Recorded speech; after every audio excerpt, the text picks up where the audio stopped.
மற்றும் மோலார் நிறை. ஓகேவா? ஸோ மின்வேதி சமநிறை மற்றும் மோலார் நிறை பார்க்கலாம். மின்வேதி ஆக்சிஜனேற்ற ஒடுக்க வினையை நம்ம எடுத்துக்கிறோம்.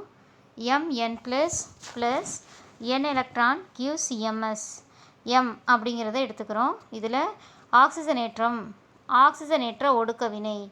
இப்படி ஒரு ஆக்சிஜனேற்ற ஒடுக்க வினையை பார்த்தீங்கன்னா தெரியும் ஸ்டூடெண்ட்ஸ்.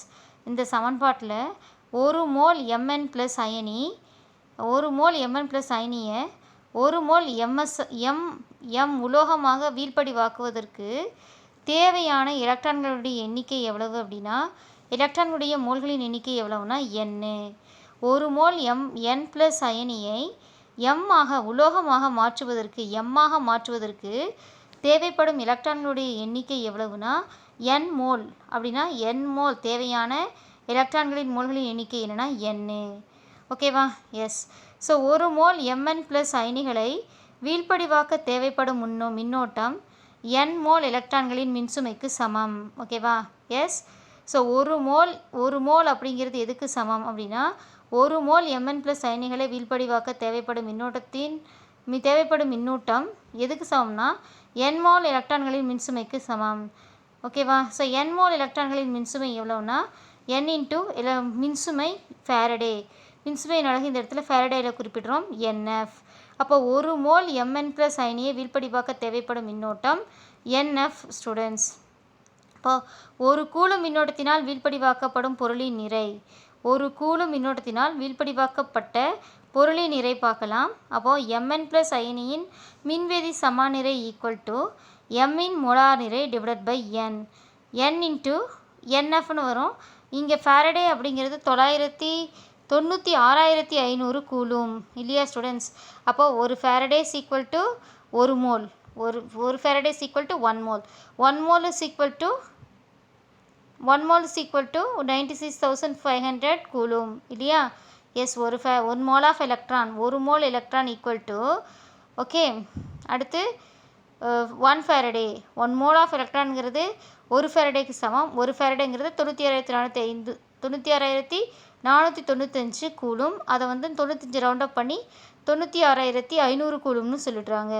ஸோ அப்போ மின்வேதி சமநிறைக்கு என்ன வாய்ப்பாட்டுனா, எந்த உலோகம் இருக்குதோ ஒரு Mn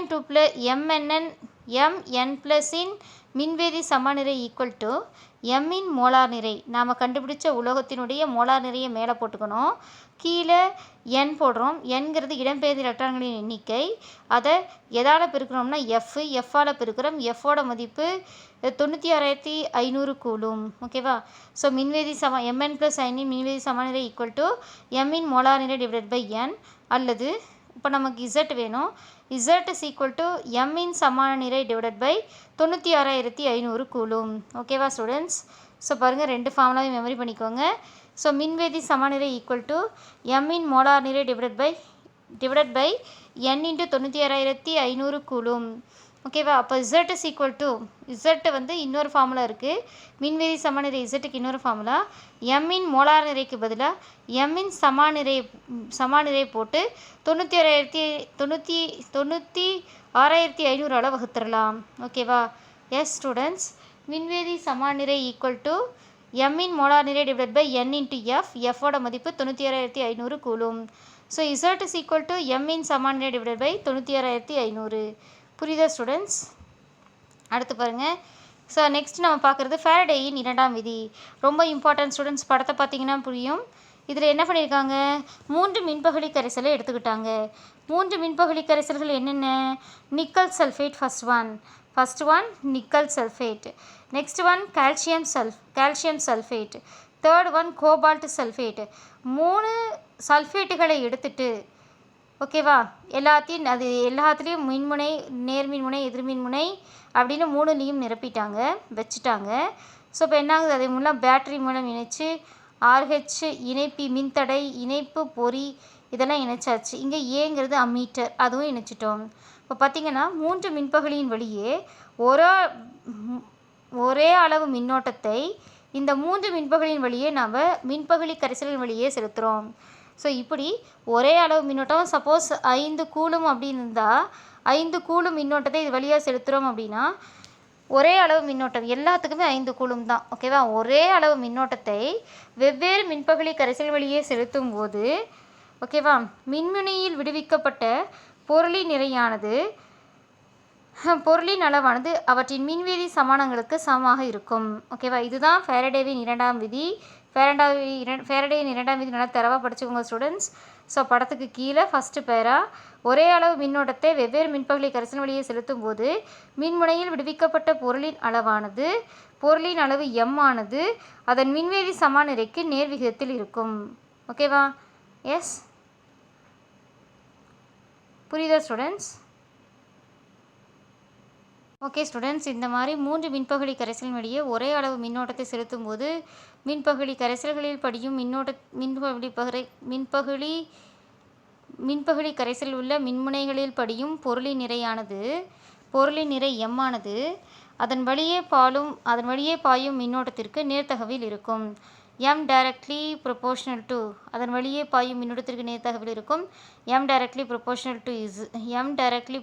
to m into t. ஓகேவா? m into q போடலாம்.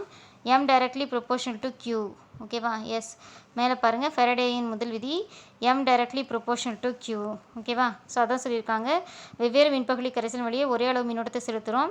அப்படி செலுத்தும் போது மின்முனைகளில் விடுவிக்கப்பட்ட பொருளின் அளவானது அதன் மின்வேதி சமநிலைக்கு சமம். மின்வேதி சமநிலைக்கு நேர்விகிதத்தில் இருக்கும்.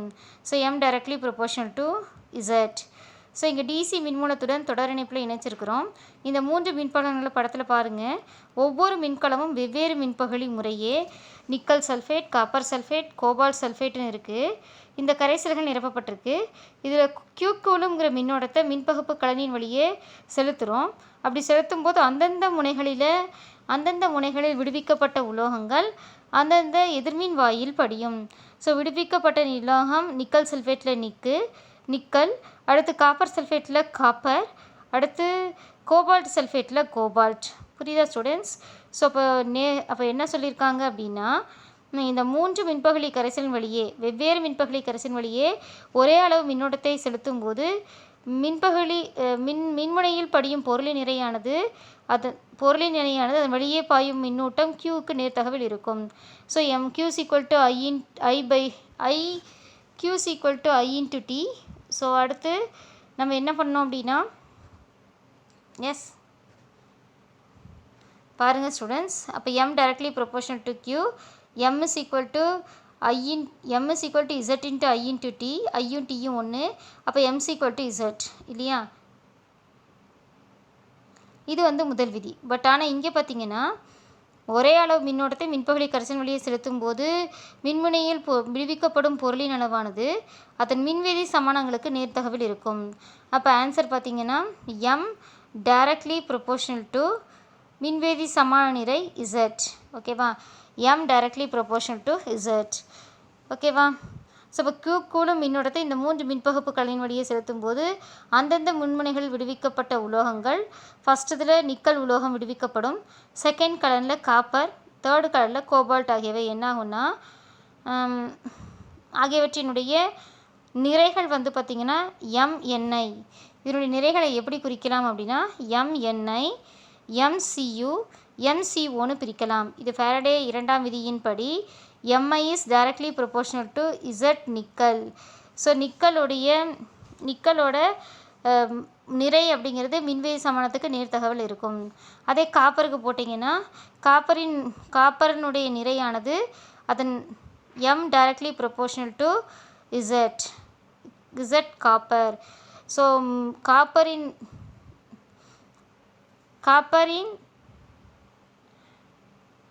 காப்பர் படிந்த உலோகத்தண்டின் நிறைய அதனுடைய மின்வேதி சமானத்துக்கு நேர்த்தகவில் இருக்குதுன்னு சொல்லலாம்.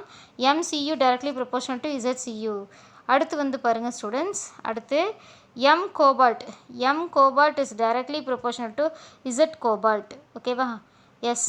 ஸோ இப்போ பார்த்தீங்கன்னா இந்த 3 மின்பகுளி கரைசல் வழியே ஒரே அளவு மின்னோட்டத்தை செலுத்தும் போது மின்பகுளி கரைசலில் படியும் பொருளின் நிறையானது மின்முனையில் படியும் பொருளின் நிறையானது அதன் மின்வேதி சமானத்துக்கு நேர்த்தகவில் இருக்கும். புரியுதா ஸ்டூடெண்ட்ஸ்? ஸோ இப்போ நேர்த்தகவுனா கண்டிப்பாக ஒரு ப்ரொபோஷனல் சைனை ரிமூவ் பண்ணணும். ப்ரொபோஷனல் சைனை ரிமூவ் பண்ணால் ஒரு மாறிலி வரும். எம் நிக்கல் பாருங்கள். So M nickel equal to Z நிக்கல்னு போட்டிருந்தோம். ஸோ ஓகேவா. ஸோ நெக்ஸ்ட் வந்து பார்த்திங்கன்னா இதனுடைய அளவு வந்து M nickels equal to Z நிக்கல்னு போட்டோம். அடுத்து M copper directly proportional to Z copper. M cobalt is directly proportional to Z cobalt. ஓகேவா. இப்போ இதை நம்ம எப்படி எழுதலாம் அப்படின்னு பார்த்தீங்கன்னா M N I by Z N I equal to M C U divided by Z C U. அடுத்து M cobalt divided by Z cobalt. ஓகேவா ஸ்டூடெண்ட்ஸ். இந்த மாதிரியும் எழுதலாம்.